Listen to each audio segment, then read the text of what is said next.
کسی بندے نے کسی سے پوچھا کہ جی یہ نا جنت میں کون شخص جائے گا، کسی اللہ کے ولی سے کسی نے پوچھا، میرے جیسے بندے نے پوچھا کہ جنت میں کون شخص جائے گا، تو اللہ کے ولی نے ایک بڑی بڑی تشریح کی، انہوں نے کہا کہ وہ شخص جنت میں جائے گا جو سرد رات میں کہیں جا رہا تھا اور سڑک پر پڑا ہوا ایک کتے کا بچہ اسے ٹھٹھرتا ہوا سردی سے نظر آیا اور اس کے درد کو دیکھ کر اس کی آنکھوں میں آنسو آ گئے، وہ شخص جنت میں جائے گا۔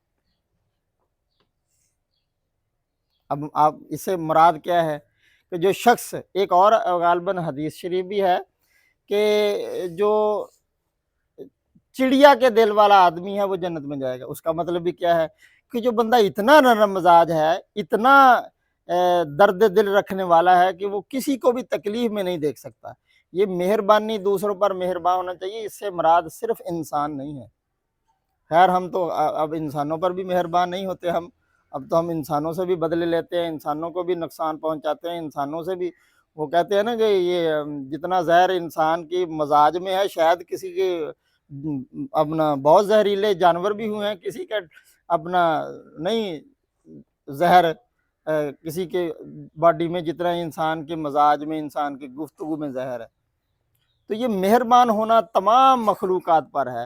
اگر آپ کسی ایک مخلوق کے ساتھ بھی سختی برتتے ہیں تو آپ مہربانی کے زمرے سے نکل جاتے ہیں۔ تو ایون کہ میں نے تو ایک جگہ یہ پڑھا کہ آپ کو، میں نے بلکہ پہلے آپ کو یہ بتایا بھی ہے کہ اب موذی جانوروں کو مارنے کا آپ کو اجازت دی گئی ہے، حکم نہیں دیا گیا۔ مثلا آپ سانپ کو مارنے کی آپ کو اجازت ہے، آپ کو بچھو کو مارنے کی اجازت ہے، وہ جانور جو انسان کی زندگی کے لیے خطرہ ہے ان کو مارنے کی آپ کو اجازت ہے، حکم نہیں ہے۔ حکم کیوں نہیں ہے؟ اس میں بھی یہی راز ہے کہ آپ کو دوسروں کو نقصان پہنچانے کی بالکل بھی اجازت نہیں دی گئی۔ اب یہ اجازت دی گئی ہے اس لیے کہ یہ انسان کی زندگی، انسان کی جو لائف ہے وہ سب سے افضل ہے۔ تو اگر آپ کو لگے کہ یہ جو جانور ہے یہ میری جان کے لیے خطرہ ہے تو پھر آپ کو اس کو مارنے کی اجازت ہے، مارنے کا حکم نہیں ہے۔ حکم اور چیز ہوتی ہے، حکم ہوئے تو پھر جتنے بھی عمر آپ، میں نے تو ایک جگہ پڑھا ہے کہ اگر آپ ان موذی جانوروں کو بھی ایک خاص موقع پر مارنے کی اجازت نہیں ہے۔ اب دیکھ لینا یہ اسلام، یہ بندے نے بڑی تشریح کی ہے ایک عالم دین نے، اس نے کہا کہ مسلمان تو ہوتا ہی اپنا بے ضرر ہے دوسروں کے لیے، وہ جب یہ کہتا نا کہ السلام علیکم ورحمۃ اللہ، کہ مشرق والو تم پر بھی سلامتی ہو، السلام علیکم ورحمۃ اللہ، ادھر والو تم پر بھی سلامتی ہو، وہ تو اسی وقت کہہ رہا ہوتا ہے کہ بھائی ادھر آڑے ہو تہاڈے تے بھی سلامتی ہوئے، تو ادھر آڑے تو یعنی مجھ سے کسی کو خطرہ نہیں ہونا چاہیے۔ تو مجھ سے کسی کو خطرہ نہیں ہونا چاہیے، اس کا مطلب یہی ہے کہ یہ جو جانور ہیں، یہ جو پالتو جانور لوگ رکھتے ہیں تو بالکل اس کی اجازت ہے۔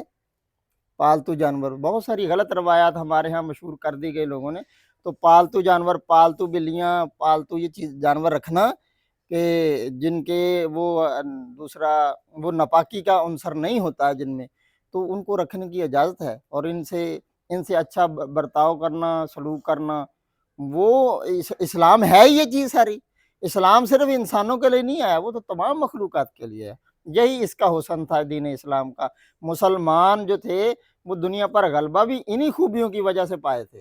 آپ کو پتہ ہے ہندوستان میں جب مسلمان آئے تو یہاں ایک قوم تھی شودر، تو ہندوؤں کی 4 بڑی قومیں ہیں، برہمن، ویش، کھشتری اور شودر، تو سب سے کم درجے کے شودر تھے۔ تو ان کا یہ تھا کہ ہمارے تو قرآن پاک کوئی بھی پڑھ سکتا ہے نا، ان کی جو مذہبی کتاب تھی وید، اسے کوئی شودر نہیں اسے چھو سکتا تھا، نہ کہ اس کی کوئی ورس جو تھی، کوئی آیت اس کی کوئی سن سکتا تھا۔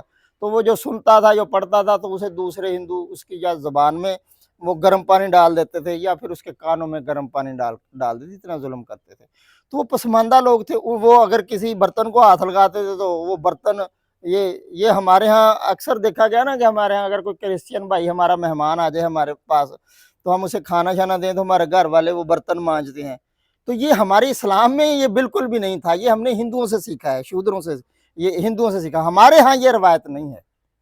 آپ کسی بھی دوسرے مذہب کے بندے کے ساتھ بیٹھ کر کھانا کھا سکتے ہیں، یہ ہمارے ہاں انسان سے نفرت ہی نہیں ہے، یہ ہم نے ہندوؤں سے، ان شودروں سے سیکھا ہے۔ ان کے ہاں یہ رواج تھا کہ اگر وہ شودر کسی برتن کو ہاتھ لگا دیتا تو وہ برتن پھینک دیتے تھے، اگر وہ آپ کے گھر میں آ گیا تو وہاں اس کو ذرا پھر گائے کا انہوں نے گوبر پھیر کے اسے وہ اپنے ورسز پڑھ کے اسے پاک کرنا. تو یہ ہم نے ان سے سیکھا ہے. اسلام کا یہ تعلیمات ہی نہیں ہے, اسلام کا یہ کلچر ہی نہیں ہے, یہ بالکل بھی نہیں ہے.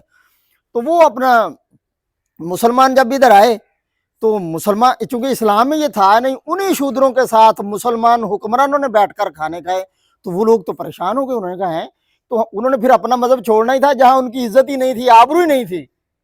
دیکھیں نا, ایک جگہ بندے کی عزت آبرو نہ ہو تو وہ اسی طرف جاتا ہے جہاں اس کی عزت آبرو ہو. تو مسلمانوں نے ان کو عزت و احترام دیا, ان کو جن کو ہندو کیا کرتے تھے, جن کے کانوں میں گرم پانی ڈال دیتے تھے, ایون کہ میں نے کچھ جگہ پڑھا سیسا پگلا کر بھی گرم ڈال دیتے کہ یہ تو بدذات ہے, یہ تو کم ذات ہے, تو اس کے کان میں یہ اتنی پاک کلام اسے پڑھا کہ اس کے کان کو جلا دو, اس کی زبان کو جلا دو. تو اس طرح کا. تو ابھی تو یہ اپنا بہت سارے مسائل ایسے تھے ہندوستان میں کہ ان لوگوں کو جینے کا حق بھی نہیں تھا. ابھی یہ ماڈرن دور آ گیا تو میڈیا تیز آ گیا تو ابھی کچھ ہے, ورنہ ابھی بھی وہ مار دیتے ہیں شودروں کو. تو اسلام ایسے نہیں پھیلا, ان لوگوں نے ادھر آ گئی جو ہم کہتے ہیں نا 90,000 لوگوں نے اسلام قبول کر لیا, تو وہ ان لوگوں نے قبول کیا تھا, تگڑے لوگوں نے قبول نہیں کیا. اور ادھر مکہ میں بھی نبی پاک صلی اللہ علیہ وسلم کی تعلیمات غریب لوگوں نے پہلے قبول کی تھی. امیروں کو کیا ہوتا ہے, ان کا پیٹ بھرا ہوتا ہے, ان کا تو یہ مسئلہ ہی نہیں ہوتا. مذہب تو ہوتا ہے یعنی اپنی عزت نفس تو وہ بندہ ڈھونڈ رہا ہوتا ہے نا جس کی عزت نفس مجروح ہوتی ہے, تو وہ ہمیشہ پسا ہوا طبقہ ہوتا ہے. تو مہربانی ایسی چیز ہے بیٹا, یہ تمام مخلوقات کے لیے, یہ صرف انسانوں کے لیے نہیں ہے. اگر آپ مہربان اللہ تعالیٰ کی صفت ہے نا, اللہ تعالیٰ مہربان ہے. ہم کہتے ہیں نا الرحمن الرحیم, اللہ مہربان, تو وہ کیا ہم پر ہی مہربان ہے صرف؟ تو پوری کائنات پر مہربان ہے. تو یہ صفت اگر کسی شخص کے اندر ہے تو وہ اللہ تعالیٰ کی صفت میں سے ہے, تو وہ پھر تمام مخلوقات پر مہربان ہوتا ہے. ٹھیک ہو گیا جی. اللہ تعالیٰ صحیح بات کرنے کی توفیق دے.